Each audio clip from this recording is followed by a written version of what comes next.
Hi, and welcome everyone to the Thermographic Diagnostic Imaging Health Through Awareness webinar series. My name is Leisha Getson, and I'll be your host tonight. I'm a board-certified thermography technician with Thermographic Diagnostic Imaging and the founder of Health Through Awareness, a venture to bring like-minded individuals together to share their experience and expertise on a wide variety of holistic health topics via our monthly newsletter and webinar series. Before we begin, just a little housekeeping. Tonight's presentation will be maybe 50 to 60 minutes, followed by Q&A. You should be able to hear me as well as the speaker and follow along with the PowerPoint presentation. To the right of your screen, you should see a chat box. If you have a question, just type it in and submit it, and we'll get to as many questions as possible at the end of the presentation. If we don't get to your question, or if you think of a question afterwards, you'll have the speaker's contact information and my information if you want to forward a question along. If for some reason you get cut off from the webinar, you can try logging back in, but don't worry, it will be archived and available within the next day or so for your viewing. Okay, so let's get started. I'm very happy tonight to introduce our presenter. Cindy Cipriani is an author, a public speaker, an entrepreneur, and a clarity coach. The topic of her presentation tonight will be how to move forward when life changes. Cindy's trademark program, the 5C Solution, can help you make wise choices in times of confusion and throughout your future. Her proprietary formula can be taken directly from your first coaching session with her and applied immediately into your personal and professional life. So welcome, Cindy. I'm very excited to hear what you have to offer us this evening. Thank you so much for having me, Leisha. I am so excited to be here tonight because I know that someone who's listening is at a place in their life when they feel stuck, anxious, depressed, or even scared because something in their life is, number one, going like they didn't expect, and number two, that they don't know how to move forward. Yes, I'm sure lots of us are like that out there. Yes. So we're going to talk tonight about how do you move forward when life changes. You know, there's one thing that I know for sure in life, and that is that it doesn't stay the same. You know, we all have so many different facets of our life, our family, career, mindset, values, and health. And I know you deal a lot with the health and how everything fits together. And one thing that is a constant is that life changes. I'm sure there's times that in your life when you've came across this too, where, you know, something out of the blue happens and you're like, okay, I thought I had a plan. Exactly. Yeah. The plan is not to make a plan. Well, yeah. Sort of. Yeah. People, you know, think, I remember when I was like 18, I thought I knew everything. You know, I had my whole life like mapped out in front of me. And then life changed. And, you know, I thought the same thing that many other people think, you know, I didn't expect this. And the next thought is, I do not know how to move forward.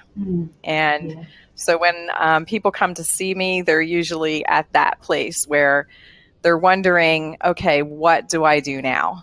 And oftentimes people can't think straight when, you know, you're emotional and they just feel stuck.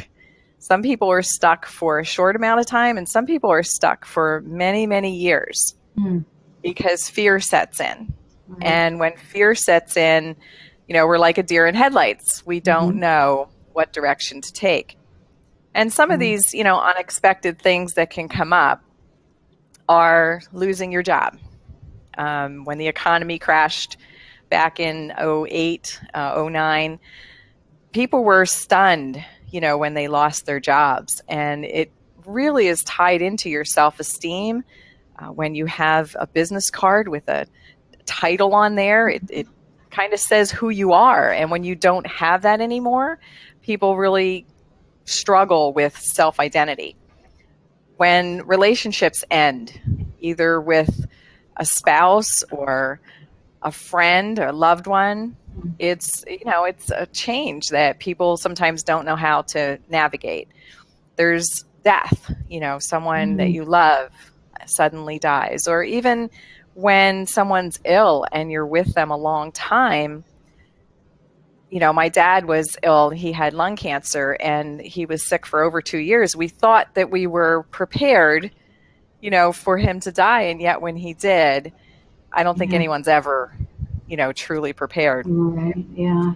There's illnesses, I'm sure you see when someone comes in and has a graft done and they find out that, maybe they do have breast cancer or some type of illness. That's huge. And it certainly throws a wrench in your life plans. I don't think anyone ever sits back and says, okay, I'm going to be sick and this is what I'm going to do about it. Right, exactly. Yes, absolutely true. That makes me think, if I could just interject, when the fear comes up, which it does, right? And we start to panic, we go into fight or flight mode. All the blood drains from the part of the brain that does the logical thinking. And it goes back to that to feed those other areas. And so literally, you can't think straight. You can't make a right decision because you don't have the blood supply to the proper part of the brain. And I think that's important just to point out, because people kind of may beat themselves up or have judgment around that. But literally, it's very important to try to get yourself calmed down so you can get the blood flowing back to where it needs to be. Absolutely. Yeah. There's even things like, moving.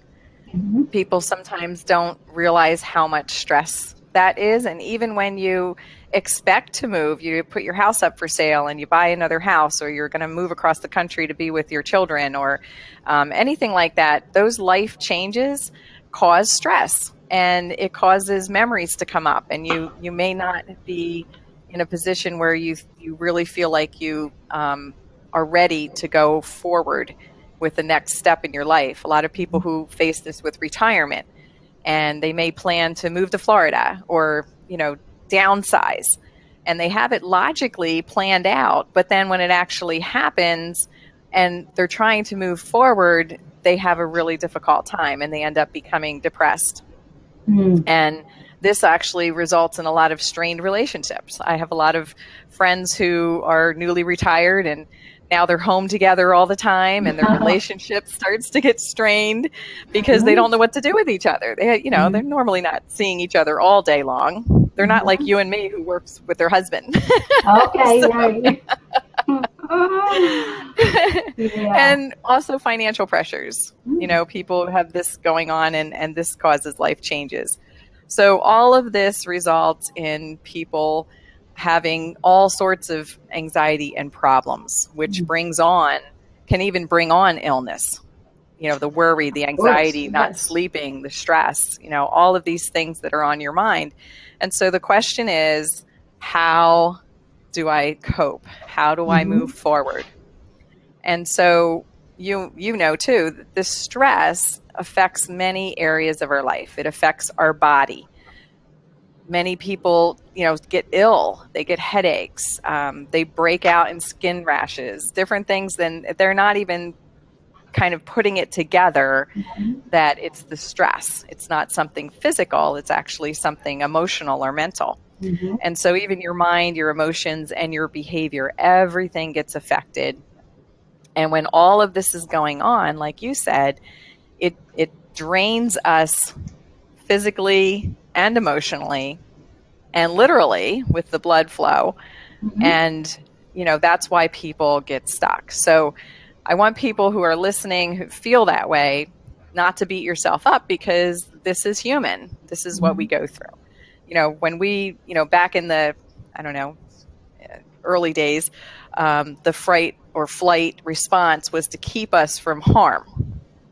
And now, we aren't really in harm's way all that much, but now it's more keeping us on the path that we want to be on.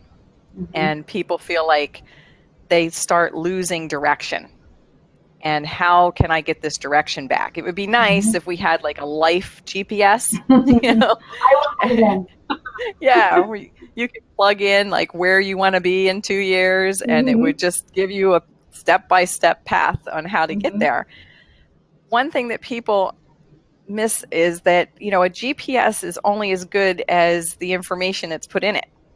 So if you have a GPS in your car and you don't have an address to put in it, you're going to be stuck. You're not going to go anywhere. Mm-hmm. So in life, many times it's not until we're totally stressed or life has changed drastically that we actually do stop and take the time to figure out where do we want to go. Mm-hmm. Because a lot of times we're on kind of a treadmill going in a direction, and we may be really unhappy in a relationship or in our job or in our financial status, but we just keep doing it out of habit. It's easier to stay in that mode than it is to make changes, even Mm-hmm. though we're not happy. Right. Because it's familiar. You may It's be familiar. suffering and in pain, but it's familiar. Yes. And this happens a lot of times in relationships. People know that they're not happy. People know that this person might not be the best person for them. And yet it's easier, more comfortable to stay in that relationship because they know the ups and downs Mm-hmm. than it is to upset their whole life and maybe have to move out or, find another job or support themselves. And, oftentimes people will, especially women, will come into me and be in this dilemma saying, I am so unhappy. My self-esteem is so low, but I can't support myself. Mm. And they don't really know where they want to be, or they can't picture a different life.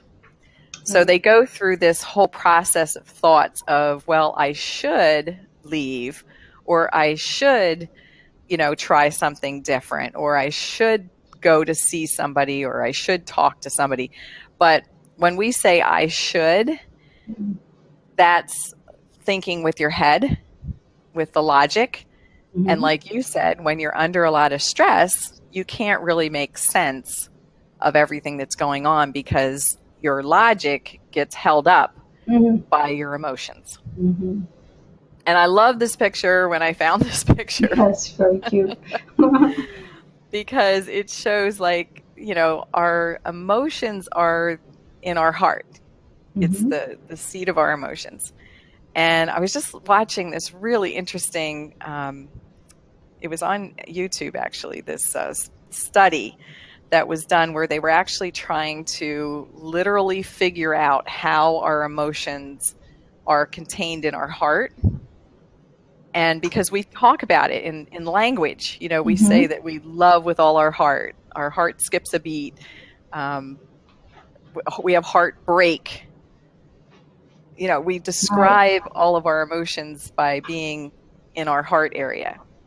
And so when all of that's going on, it's really kind of sticking a gun to our heads because our heads can't think straight because Mm-hmm. the Right. emotions have taken over. Mm. Yeah, So what makes we sense. need, yeah. And then on top of that, your head is sometimes turning against you because you have this inner voice. And I wrote an article about that, which I believe that you had nicely put in the Awakenings Yeah, magazine. actually, we highlighted it as on one of our newsletters. Yes. So I talked about, tuning into your real self and tuning out to what I call Mr. Prickly. Mm-hmm. I call my inner voice, Mr. Prickly, because he's always like pricking at me and saying things like, you aren't worthy, you don't know how, you're not good enough, you're not smart enough, you're not educated enough, whatever it is. I don't know why we have that inner voice, but everyone does. Mm-hmm. And so when you're emotionally distraught, you have all this stuff going on. On top of that, you have this voice inside your head that's giving you doubts as to whether you can overcome it or not. Mm. Right. Yeah.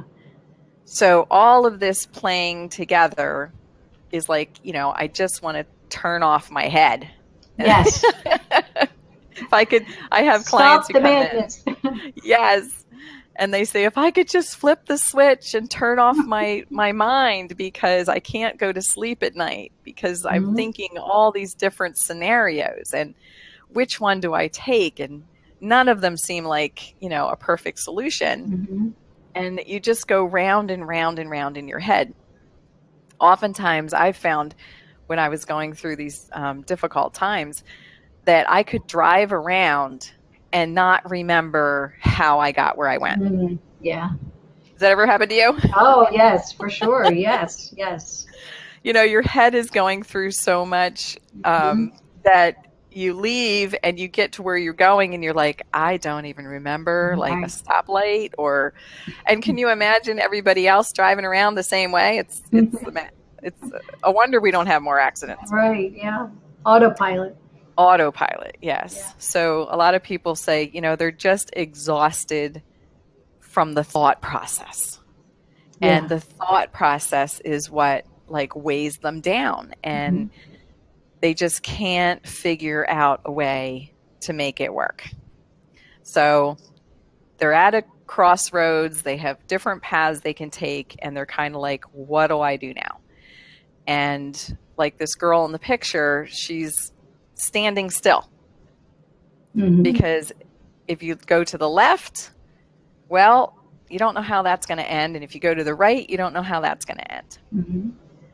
I often, would love to have a crystal ball and be able to look in it and say, okay, if I made this decision, this is what would happen. And if I made that decision, that's what would happen.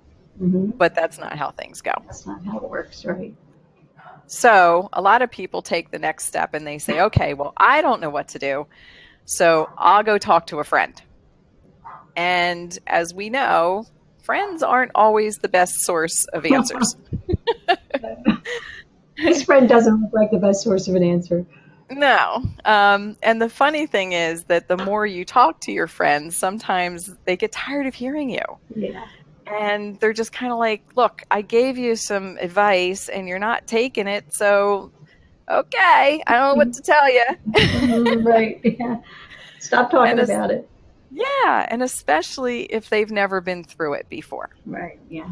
This happens a lot when people lose a loved one and they're grieving and the other person hasn't gone through that. Then they can't really empathize. They can sympathize, but they can't empathize. And there's a huge difference. So people will say dumb things like, well, at least they're not suffering anymore. Or, well, they're in a better place. Or, it'll just take time. You'll be fine.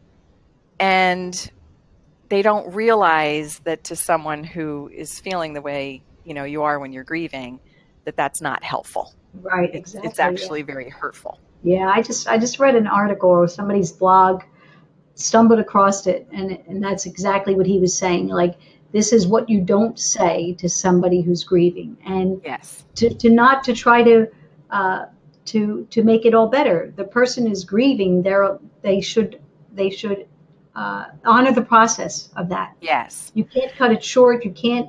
You've got to go through it, everybody individually, but.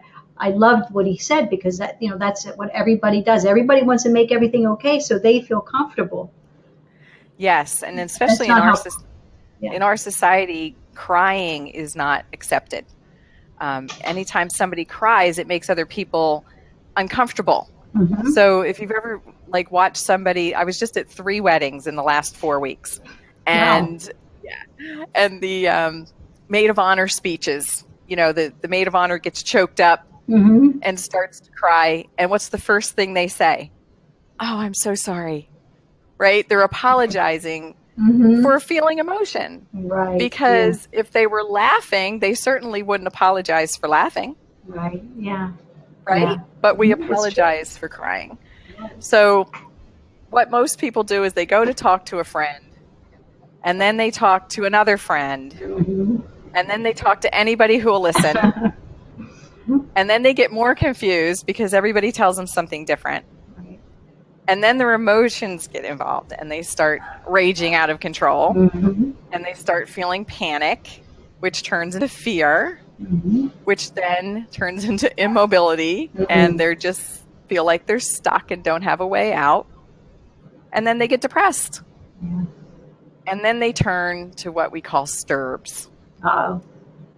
Now, a S.T.E.R.B is a short-term energy relieving behavior. Okay. And this comes from the Grief Recovery Institute, where I got certified in grief recovery method.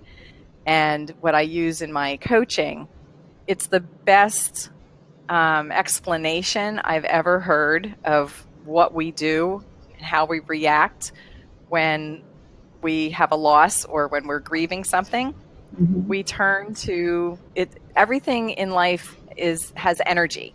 And when we have a loss, this energy is something that we often swallow. Mm-hmm. You know, we don't know how to react. We don't know what to do with it. We have anger. We have, you know, all these emotions. So we just kind of stuff them down inside. And when we stuff them down inside, eventually something's going to blow, Mm-hmm. right? Because the Yep. pressure becomes too much. Right. And so this pressure needs to be relieved. And that's when people turn to short-term energy relieving behaviors, such as food. Some people will eat way too much when they're stressed. Other people will stop eating Mm-hmm. and become anorexic or bulimic. Some people turn to alcohol.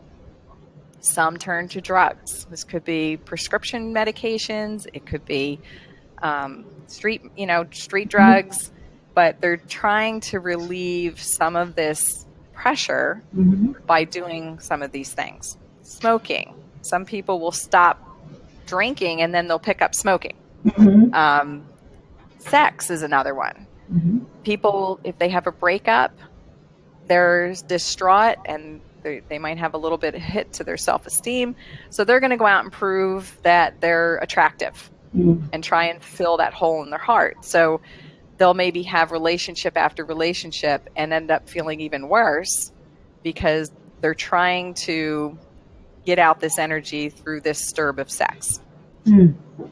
Anger is a big one. People, do you ever, like, you're going through a lot and then you're at work and you drop a pencil and you blow up? You're like, Yeah. why am I blowing up? I just dropped a pencil. Like, this Mm-hmm. doesn't make any sense. My reaction is not matching the action. Mm-hmm. It's because you're not just reacting to dropping the pencil. You're reacting to all that stuff that's, you know, ready to blow that's inside of you. Mm-hmm. Exercise. This was my S.T.E.R.B. I used to run a lot. I was kind of like Forrest Gump, you know, how he Okay. ran across the United Yes. States. I was trying to literally run away from my problems.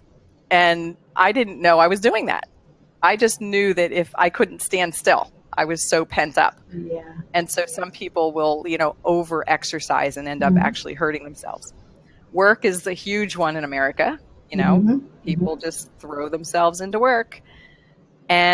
Or electronics. Yeah. I think the new generation, the younger generation, they get upset. They just bury themselves. Mm-hmm. You know, they're in the TV, they're in video games, they're in anything that can momentarily take their mind off of what they're going through. Right. And humor is a huge one.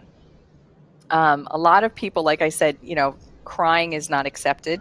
And so if we laugh and we make other people laugh, then it feels like we're feeling better.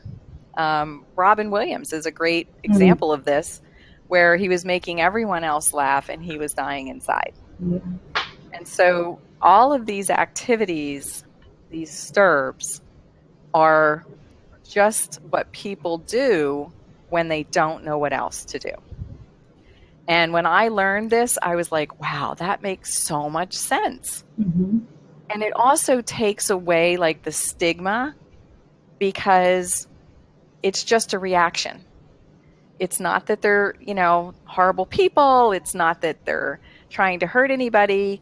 It's just, you know, different people turn to different things just trying to cope. Right. So I wanted to tell you a little bit about my story and how I came up with the 5C solution. This picture is my dad when he was young and handsome there. Yes, he is a handsome man. And this is me when I was, I don't know, I was probably 6 or 7 here, maybe about 6. But anyway, my dad was my hero. And I remember very clearly when I was really little, he came home from work in this horrible mill that he worked in. And he scooped me up and put me on his lap, and he had 3 daughters. So he said to me, I'm so glad I had daughters, because you'll never have to work as hard as I do. Some man is going to take care of you. And I remember thinking, wow, that is awesome.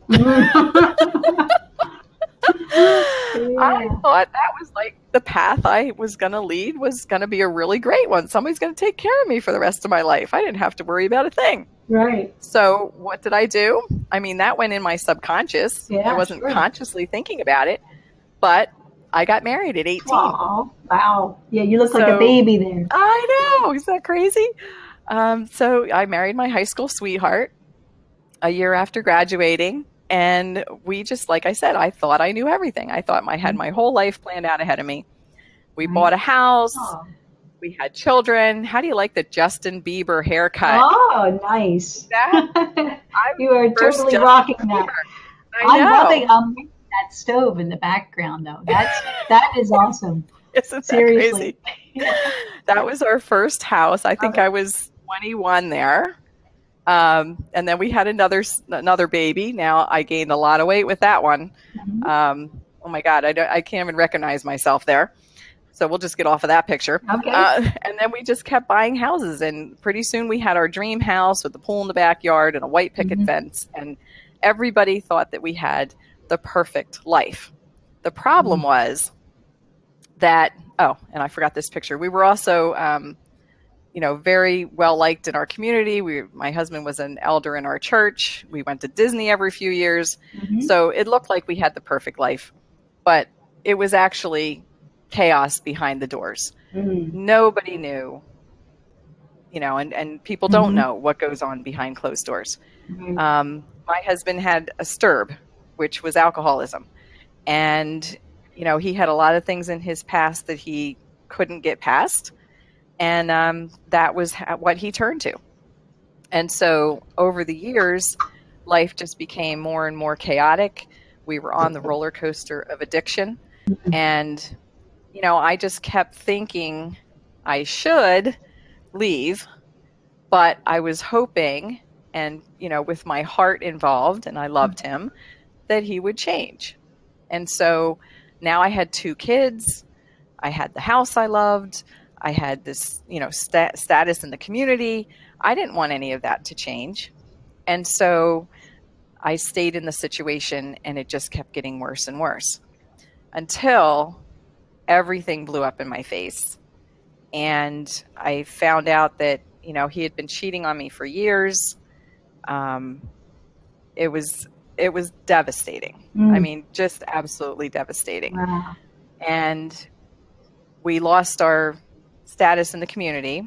We were in a religious organization that shuns people. So when it finally came out, what was happening in our lives and what he was doing, they threw us out of the organization. And what that means is that everyone that I knew since I was little, my family, my friends, all stopped talking to me. Oh boy. Wow. So is that the worst part of my life? Now I wasn't working at the time. I was a stay-at-home mom. And not only did I, lose my love of my life, but financially he sat me and my kids down and told us that he would make sure that we never had anything because we had ruined his life. And so he went to the bank and he took out every penny we had. And for the first time in my life, I didn't even know how I was going to feed my kids.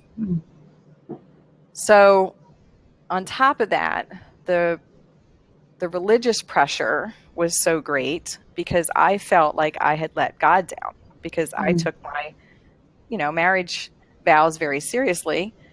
And when that fell apart, I really felt like I couldn't even breathe. I didn't want to breathe. I didn't know how on earth I was ever going to be happy again or be able to move forward. And so I actually tried to commit suicide. And I put up this slide because there is so much domestic violence in our country that goes untalked about. And I get women who come to me who open up and tell me what's going on in their lives. And, 1 in 3 women is victimized by domestic violence at some point in their life. 1 in 3. It's amazing. Wow. And, a great percentage actually attempt suicide. Yeah.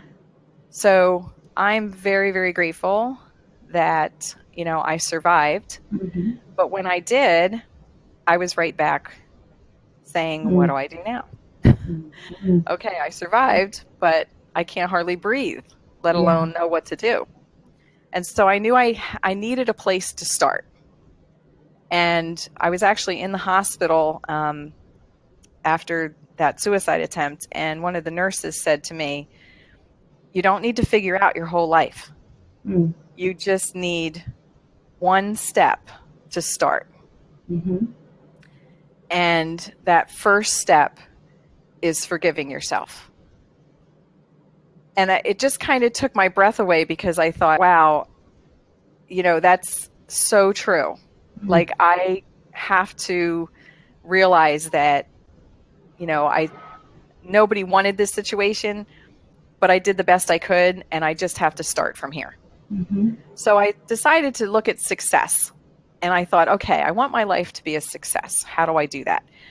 Well, I looked up the word, and the dictionary said a favorable or desired outcome, and the attainment of wealth, favor, or position of prominence and high rank. And I thought, well, I had that. We had a nice home, and we had the prominence, and we had the high rank, but it certainly wasn't the desired outcome. So many people are reaching for success, and once they get there and they have all the money and they have all this stuff, Mm-hmm. and they're still not happy. So this is a perfect time when people are at this position in their life to really start analyzing, well, what is my definition of success? Mm-hmm. And, what is my definition of what I want in life? So these are 3 people that most people know: Charlie Sheen, Portia de Rossi, and Lindsay Lohan. Mm-hmm. And each of these people has wealth and prominence and what we call success. And yet each of them have had major life problems that were highly publicized, and had to, figure out how they were getting out of all kinds of problems, right? Mm-hmm. So all of that glitz and stuff, no matter how successful, how much money you have, is not going to lead where you want it to lead. Because this is a great quote from H. Jackson Brown. It says, success is getting what you want, but happiness is liking what you get. Mm-hmm. And so I realized that happiness was a whole different thing Mm-hmm. than society's definition of success. And I just felt like I was missing a piece of the puzzle. Like, I understood some of what I wanted, but that happiness had been eluding me. And so I realized that my definition of success was getting clarity. And that's when I discovered the 5C solution. All right. So the 5 C's, it's something that I teach to remember on your hand. And the first one is getting clarity.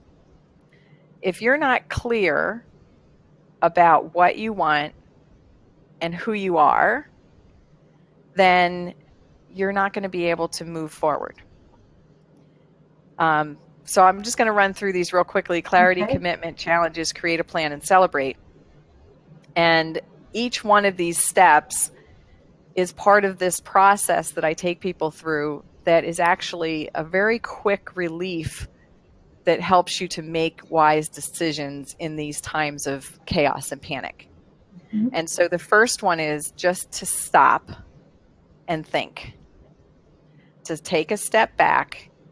And I tell people, devote a few hours a week to start journaling and writing down who you are. And this is the biggest thing. people say, okay, that's a kind of a weird question. Who am I? Mm-hmm. Well, what I'm talking about is your core values.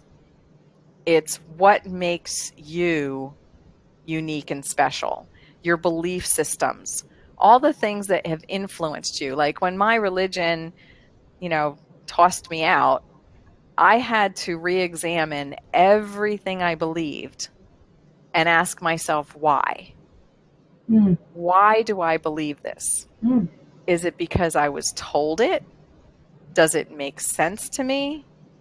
Can I research and find out other points of view and then come up with a real conclusion as to what I really believe? That takes time. And a lot of people want a quick fix. But if you Yeah. take the time to discover who you are and what you truly believe, and it doesn't matter if anybody else agrees with you, it's just who you are, then what you're doing is you're building a foundation. And this is so important because my husband and I also own a construction company. And so we're around construction all the time. And you remember back in Sandy, Mm-hmm. all the houses that were destroyed. Right. What did those houses lack that caused them to get destroyed? Good foundation. A good foundation. Because years ago, all these houses were built just on the sand. And if you look at every one of these houses, they're built on the sand, Yeah. right? Well, Mm-hmm. now if you go down to the shore, they're building houses on pier footings. Oh. And they're doing that because they're up out of harm's way. Mm-hmm. But these pier footings are not just for flooding. These pier footings are built on pilings that go all the way down to the bedrock. And so that's what keeps that house steady in any kind of storm. Well, that's what your core values are. Mm. Your core values are your pilings going down to your foundation.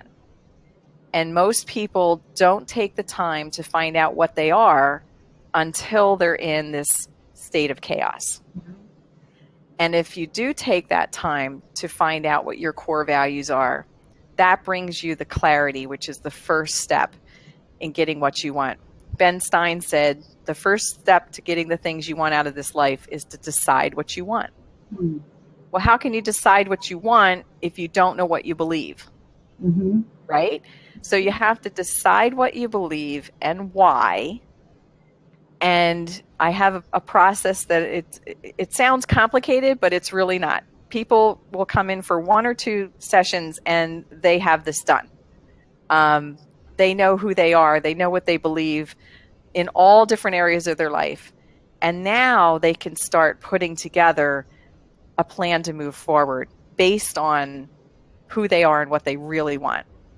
Can I ask you a question about that? Sure. So, do you get to what people might have false beliefs or beliefs that came from family or their religion or just from their ancestry, things that are kind of just built in, these false beliefs and patterns that we run? Yes, and patterns are huge because sometimes we don't even realize we're doing it and we don't realize why we're doing it. Mm-hmm. And that's where all of this self-examination really comes in. And I never tell anybody what to believe. It doesn't matter to me what anybody believes. It's if you believe it, Mm-hmm. then that's great. Right. You need to know and stick to it because you're a unique individual. There's nobody else on the planet. It's exactly like you. They're not going to think exactly like you, look exactly like you, and nobody is superior to anybody else. Everybody's entitled to be who they are. Mm-hmm. So what I do is I help people to find out, well, who exactly is that? And then, be okay with it. And a lot of people aren't okay with who they are because they're indecisive. So Byron Katie does a lot of work on that. Just sorry to interject. And so she says her thing, you have a belief, and then she says, "Is this true? Is this true? Is this true?" And I was like, "Wow, powerful stuff." Yeah, is this true? Yes. I just did an exercise with a client that came in and she was trying to decide whether to stay in her relationship. And one of her, Mr. Prickly thoughts was that I can never support myself. Even though she was a highly qualified person, professional. I won't say what profession, but certainly was capable of helping herself or providing for herself. So I said to her, is that true? And we did that exercise. I have a huge whiteboard in my office, and we put all this on the whiteboard. And at the end of each session, I have the client take a picture of it so that we're, literally working things out. And when you see them, it makes a huge impact, because now what you're doing is you're going from the seat of your emotion up to your brain, where you can start to make those logical decisions. And as we worked through it, and we worked through all the things that she was telling herself, she realized, no, that's not true. It's just my fear talking. That's and great. So, we were able to come to conclusion with her that, that was just a fear, and what can we do about it? And so she did the next step, which was commitment. And commitment is meaning deciding what you really believe and then committing to that. So when we get married, we stand in front of our friends and family, and we commit to one another, right? It's a commitment ceremony. So in the 5C solution, the second step is represented by your ring finger, and that's where we wear our wedding bands. Do you know why we wear our wedding band on that finger? No, but I'm hoping you're going to tell me. Well, back in the Roman days, they thought that we had an artery that went from that finger directly to our heart. Oh. And that's why we wear our rings on that finger. Oh, interesting. Yes. So that finger represents commitment. And so when you commit to your beliefs and your values, then you need to tell someone else, someone who's a cheerleader and someone who can, encourage you. But you need to go to that person and tell them what you've learned about yourself and commit to it, and have this little commitment ceremony. Same thing as if you decide what you want to do. You want to tell somebody, because they'll keep you accountable and they'll check in on you. Like when I was writing my book, I didn't think I could write a book. So I told people I'm writing a book before I even started writing a book. That's a little chancy, but I understand where you're going. I just wanted to try it on, see how it sounded. And what do you think they did? They came back, and every time I saw them, they'd be like, well, how's your book? How's your book? How's your book? So I knew I had to write the book. Right. So I did. And so you want people who are going to, keep you accountable after you make those commitments. It's about bearing witness too, right? Absolutely. Bearing witness to that. Yeah. Yes. And it's just like the difference between a weekend warrior and an Olympic athlete. Okay, here we have Simone Biles. She's an Olympic athlete. You never hear her say, I'm training for the bronze. Right? Yeah. She was training for the gold. Right. And so everything she did, she ate, she slept, she exercised, she did everything to train. That's how committed we have to be when we decide what we want in life. Right. It's not, wishy-washy. It's like, let's make a commitment, and then things start to happen. Yeah. However, I like that. Yeah, you like that? Well, I'm sorry, I didn't mean to interrupt you, but it's not wishy-washy, it's not. You've got to make a commitment, stick to it. You've got to do the work in anything. And it makes me think of even your spiritual work, like spiritual warrior. It's a commitment. It's not wishy-washy. Yes. And again, it has to be based on your belief system, because if you go against your belief system, then you're doing harm to yourself, and you may not even realize it. I mean, it's amazing how many people live out of harmony with a core belief, and they don't even realize they're doing it. So as soon as you commit to something, then life is going to throw you the middle finger, which is the third C, and that's challenge. Right? So the challenges are going to come up, and you have to figure out how to conquer them. So we talk about, okay, this is what you want. Now, what's going to stop you from getting it?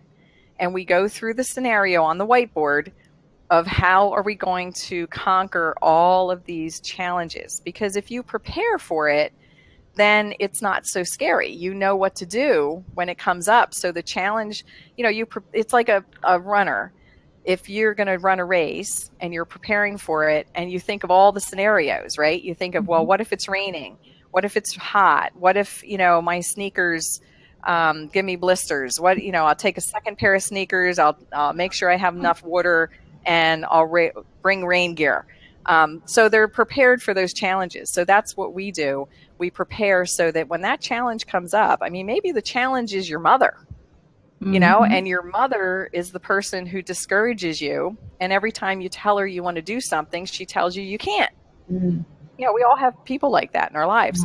So if you prepare to say what you need to say to her, then when she says it, you can just jump right over that challenge. And it does wonders for your self-esteem. So the challenge, we prepare for them. And this is something I go over with my clients about your belief systems and how you experience things, and it forms a belief. The belief gets tied to your emotions. Your emotions make an expectation. You can then become blocked because your expectation isn't met. And so then what you need to do is challenge that memory to make sure that it is true. So, it's kind of a circular thing of how we go around, but we go through all of their experiences and their beliefs and their expectations and this, in order to get over their challenges. And then we create a plan. So it's been proven through many studies that if you write it down, that there's more likelihood of things coming true. So I love this little blurb that says a dream written down with a date becomes a goal broken down into steps becomes a plan, and a plan backed by action makes your dreams come true. So we talk about, let's set deadlines, let's make a list, let's break it down so that it's in little pieces and so that it's doable. A lot of times we want to go from, here to there, and we want to do it in one huge leap. Right. And that's just not how things happen. So we break it down into doable steps. And then where most people fail is that they don't define the plan. So we can look at all different areas of people's lives, whether it's business, personal, finances, relationships, whatever it is, and break it down into plans. But the thing that holds this whole thing together is your thumb, and that is celebrate. If you're not celebrating after every step or accomplishment that you make, then you're likely to give up too early and nothing will happen. So we actually go through an exercise where I have people write down things that make them happy so that they can use them as rewards when they do their steps. And so I had a happy ending to my story by using these 5 C's. This is now my family. I'm remarried, and I have a wonderful family that I never thought I would have. We just went to Disney. This is our Disney picture. Oh, nice. And, we celebrate every day. And also, I got to do things that I never thought that I would do, such as, get remarried, have a published book. I was on Dr. Oz, believe it or not. I didn't know that. I see that. What are you doing? Is that products you have there? I actually got picked because I look younger than I am, supposedly. And so they wanted to know my secrets. Wow. So I was on Dr. Oz to talk about my secrets. But actually, I think my biggest secret in looking younger, I guess, than I am, is that I know who I am.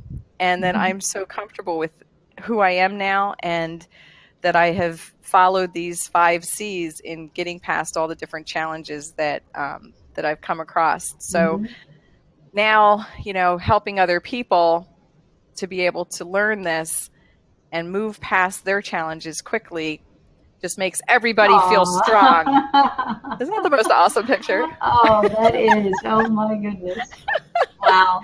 And so Adorable. The 5 C solution becomes, what I call PGS, a personal guidance system. And once people learn it, they use it over and over again.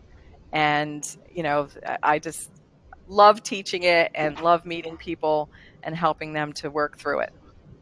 So the programs that I have available, I do one-on-one coaching. I have couples and family sessions. I also go into businesses and help the teams because everybody brings their problems to work. You can't leave it at the door. Right. And so if we can help people to straighten out their personal problems, then they can come to work more focused and productive. I give grief recovery workshops, and I also do workshops at Rowan College. Wow, that's wonderful. And this is my contact information. Okay, Clear Path by Cindy. And if anybody has any questions, go ahead and type them in, and I'm sure Cindy would be happy to answer them. But Clear Path by Cindy, phone number is 856-534-7070, or by email. Do you prefer one or the other, Cindy, or however people feel comfortable reaching out to you? That's my cell phone number. It comes directly to me. Okay. And so, yeah, I'm the one that answers the phone and sets up the appointments. I like to talk to people when they call in to find out what's happening, just to make sure that I am the right fit for them. And if I'm not, and they have other things that another specialist would be better at, then I have a whole network of people that I refer to. Oh, that's wonderful. I like that. You know what you know, and then if you don't know, you know who to send them to. Yes. That's important. So I love this. I love this whole program. I think I'm going to be calling you for an appointment. I just have a quick question about while you're doing this. I think the first one was clarity. Yes. Get the answer to what do I do now, and what is it that you want to do. Sometimes people don't even know what they want to do. You know, they've got to clear out all the rubbish and the noise to get down to it. Do you teach them some flexibility? You know, like if their expectations aren't met, or they get disappointment. You know, people don't know how to handle disappointment. Yes. It's they just don't. So I think having some flexibility would be an important way to get through this process. Yeah, it absolutely is. And what we do is we try, because behind these 5 C's is a whole process. And I've been doing this for almost 10 years now, and I've honed it to the point where no matter who comes in, I have teenagers and I have men and women in their late 70s, and everyone goes through the same process, and they love it because it's such a quick and easy way to figure out exactly what they do want. I've kind of honed the process so that it takes the guesswork out of it, and it really is that roadmap that people are looking for. And, flexibility is a big part of that, because obviously they're at a point in their life that they never thought that they would be, or they wouldn't be sitting in front of me. Right. Yeah. And so, I help them very quickly discover what it is that they want. And also, like I'll just give you an example. I had a young man that came in that was almost 40 and hadn't ever had a really serious relationship in his life and was trying to figure out why. And we did some grief work with him. And I do it with everybody, just because they don't even realize some of these things that happened in the past is still influencing them. And what he realized was that when he was probably about 7 or 8, he lost his dog, he was an only child. It was his best friend. And he said something to me as he was talking. He just started crying when he started talking about this dog. And he said, I vowed I would never get that attached to anybody again. Oh. And when he said it, this light bulb went off, and he said, oh my goodness, that's why I haven't been in a serious relationship. Wow. Isn't that amazing? That is amazing. Yeah. Yeah. And he never connected it because it was back there in his subconscious. And until we started talking, and took him through this process of getting clear, he didn't realize it. Right. And so now as an adult, he could say, oh, okay, I understand this now. And now I know, what I want to do. Right. But it's beautiful that you take them through the process. But and before we started, we were talking about this. It's not just talk therapy. You're actually giving people the tools to implement, to be able to process these fears or grief or blockages. You're processing them out of the system, out of the body, and Yes. so you're able to move on. You're not just putting a patch over it, or you're working through No, it yes, in a this is safe actually way. yes, it's a plan of action. Yeah. And, people usually come to me after they've tried other resources. And a lot of times they'll say to me, like, I don't want to go to somebody and have them say, okay, what did you do this week? And I tell them what I did. And like, you could tell your neighbor that. You could tell Right. anybody. They want tools. And Mm-hmm. it's something that men who come to me really like, because, men they're not very abstract. They want tools. Mm-hmm. So these are tools that not only help them to discover what they want, but it's something that they can take with them to have in their toolbox, their emotional toolbox, Mm-hmm. to Mm-hmm. be able to use on a continuous basis in the future. Yeah. Yeah. I think it's very important. I mean, like many people, I've been to counselors and what have you, and they always just want to relive the painful, or want me to talk about the painful parts that maybe brought me there, but nobody Right. gives me any tools to deal with it. So I leave there with all of this emotion, all of this pain, Yes. and I don't, thank God I've learned the ways to process it, but I just think it's so important that you're teaching people how to process this, because you can't move forward unless you do. You can just Yes. keep repeating the same patterns and things over and over again. Yes. And that's why people get stuck, because they don't know a different pattern. Right, right. We've got a couple questions if you have time. Great. All right. Yes. Diane asks, on average, how many sessions do your clients have? On average, 5. Okay. And it's 5 C's and 5 steps and 5 sessions. Okay. Is that like once a week? Yes, usually once a week, or maybe once every other week, depending on people's schedules. I do give homework in between Mm-hmm. for people to be thinking about. So a lot of people want that 2 weeks to really be able to think about the homework that I give them. Right. But also some people who want a quick decision, like I have people who want to maybe change a job, or are thinking about moving and can't decide where, or things like that. Mm-hmm. Then I'll do a 5-hour session, and Wow. it's in one day. It's really fun, actually. You come in Mm-hmm. the morning, we have a lunch break, and then you come back, and we actually do the whole 5 C's in one day. It's kind of an intensive. But I've had people who came in and decided to sell their business. I've had people come in and decide where to move. I've had people come in and decide that they wanted to have another baby. Okay. All sorts of things in that 5 hours. And it was things that they had been struggling with for months. Wow. That's awesome. Lynn says, thank you. Very informative, makes you think. Kimberly wrote, she's a widow. She lost her partner 5 years ago. She has 2 children, 20 and 23, and she's still struggling. Yeah, so I'm sorry to hear that. It's life after losing someone is totally different. And now is a good time to kind of reevaluate and get that clarity again as to, okay, who am I now? And Mhm. what has that person brought to my life that I can bring into my future? And if you get that clarity, then you can bring that person with you into the future. And all those wonderful qualities that they had, all the love, everything that is still there, it's still Yeah. there in your heart.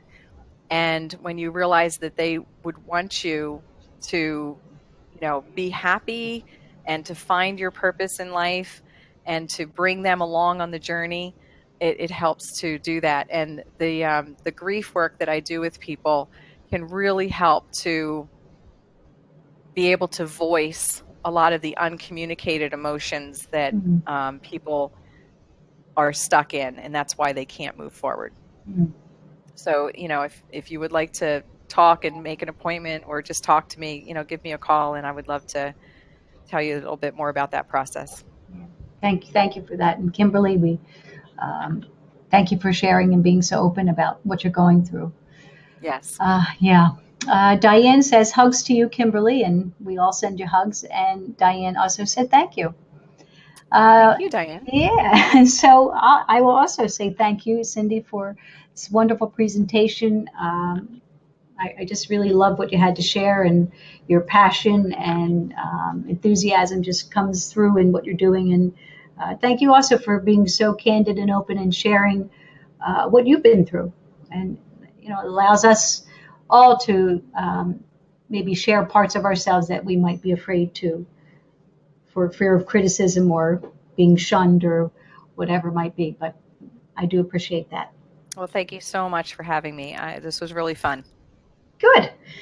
Okay, everyone. So Cindy's contact information will stay up as we do our closing here. Please contact her via email or telephone and set up an appointment.